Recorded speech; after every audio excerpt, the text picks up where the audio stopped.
Okay, so let's say for example, going back again to the circle, we have here arc AB. Okay, so we have your measure of arc AB, and then we have here the measure of arc BC. Okay, so here we go, we have this one plus the measure of arc BC. Okay, BC is going to be equal to the measure of arc AC. So essentially this is the arc addition postulate, or simply the measure of arc ABC.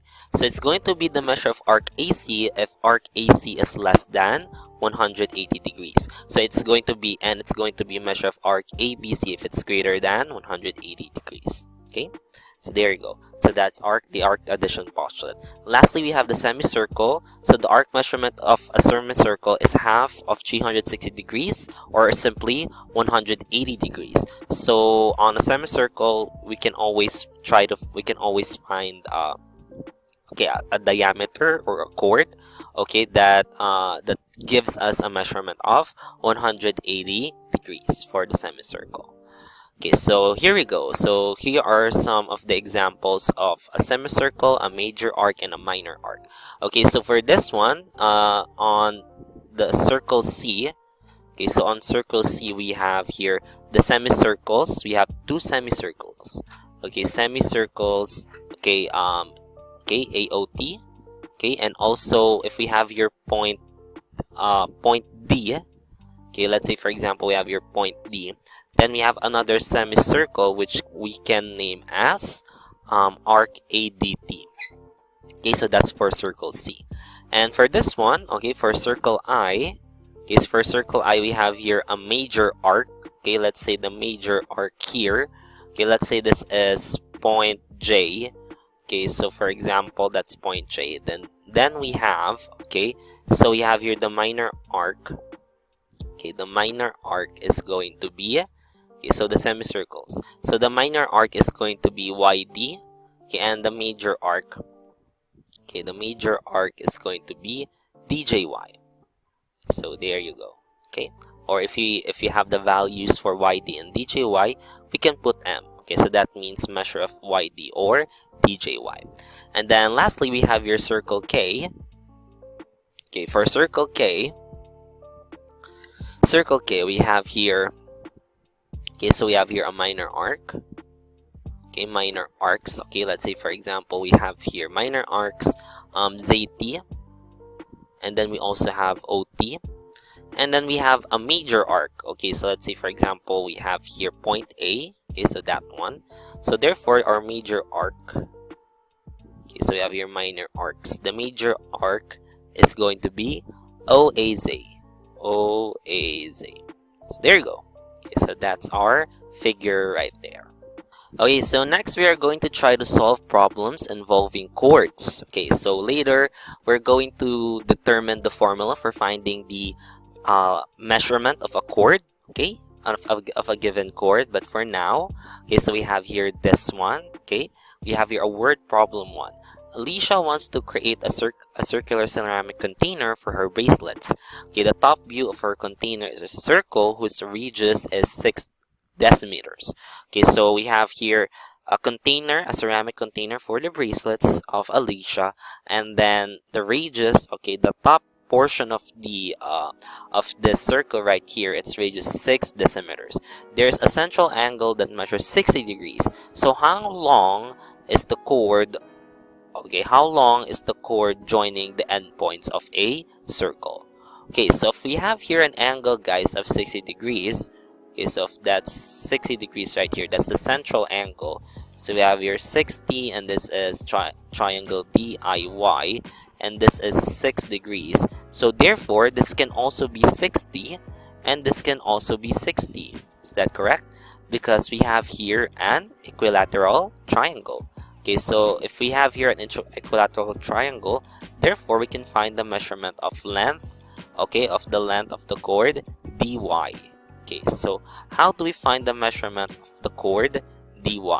Okay, so using the Pythagorean theorem, we can say, okay, that since that is 60 degrees, okay, and its value here is 6. So therefore, using the equilateral triangle theorem, so therefore this must mean that this is also 6 decimeters, and also this is 6 decimeters, and therefore, okay, so therefore we have found the measurement of chord dy. Okay, so dy is equal to 6 decimeters. Okay, there you go. Okay, so to also further justify our statement, okay, so we have here, okay, 60 degrees. If we draw a perpendicular bisector here, so this is going to be 90, and since this angle here has been bisected, so this is going to be 30, and this is going to be 30, and of course it makes sense that this is going to be 60, and this is going to be 60. Since this is 6 decimeters, and we know that the opposite angle to that is 60 degrees, and this is 60 degrees, so this is also 6 decimeters, and since this is also 60 degrees if we add the measurement, therefore segment dy or chord dy must be 6 decimeters. Okay, so let's try to go to our next problem. Donato plans to create a circular plant vase in his garden. The top view of the plant vase is a circle whose diameter is shown on the left, with a diameter of 10 centimeters. There's a central angle whose measurement is 90 degrees. A chord joins the endpoints of the arc. What is the length of the chord? Okay, so for this figure, guys, we want to know the measurement of the chord OT. Okay, so to get the measurement of chord OT, we just draw the triangle here on the circle C. So I have here OCT, and this is 90 degrees. Okay, so if we draw a perpendicular bisector here, then this is going to be 45 degrees, and this is going to be 90 degrees. And that must mean this is 45 degrees, and this is also 45 degrees. Okay, so since the measurement of CT is 10, okay, and it's 45 degrees, okay, so that's 10. Okay, so that's the opposite. So that must mean this must measure 10 also. Okay, so since this is also 45 degrees, and since this is a 90 degree angle, okay, so therefore the measurement of this one should be 10 plus 10, so therefore OT must be 20 centimeters. Okay, so that's the measurement of OT, because this is 45 degrees and this is 10. Okay, so that must mean that is 10, and this is also 10.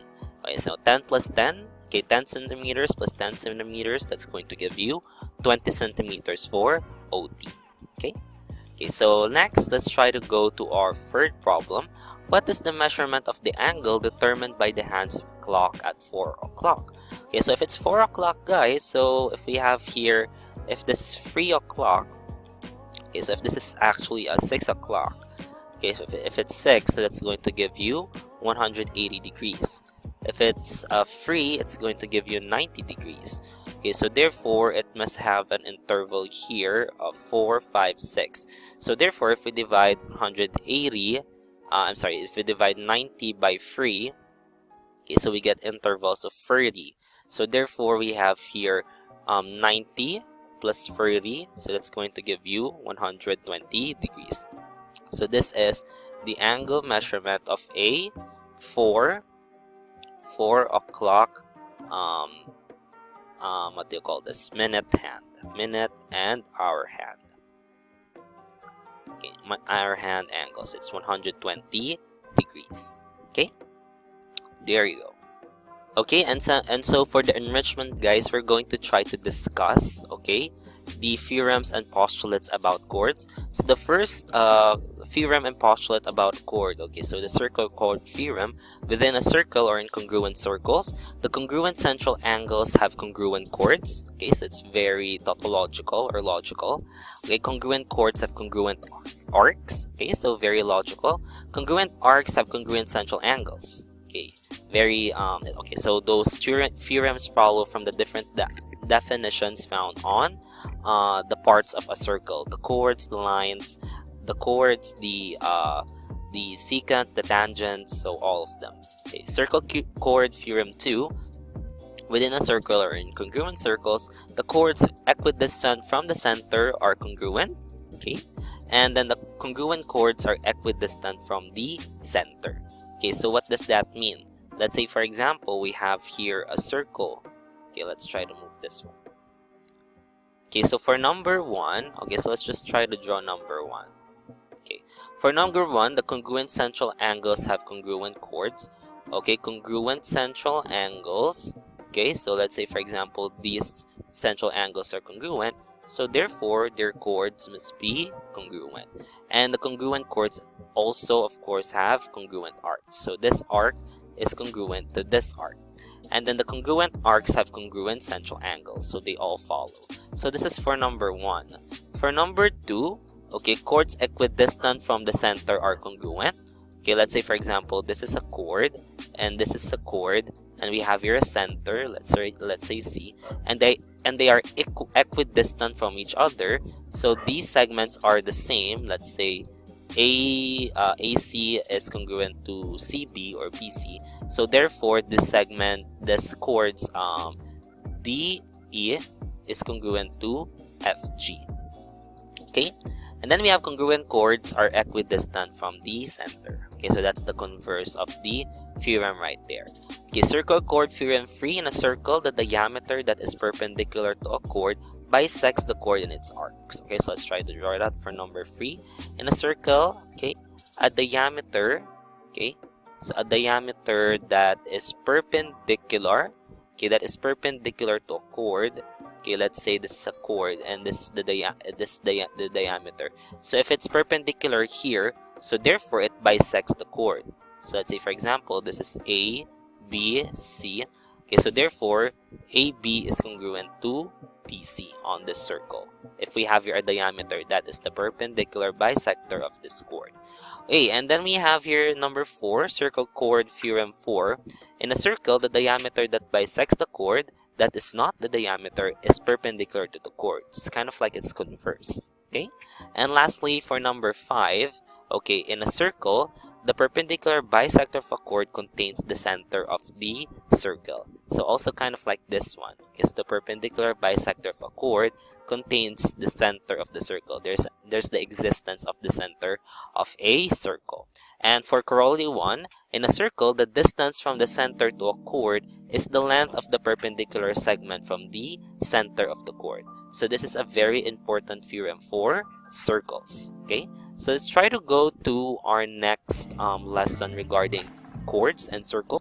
Okay, so to find, for our next lesson regarding chords of a circle, to find the general formula for finding the measurement or the length of a chord, so we're given here this example. Let's say we want to find the measurement of line OT or chord OT.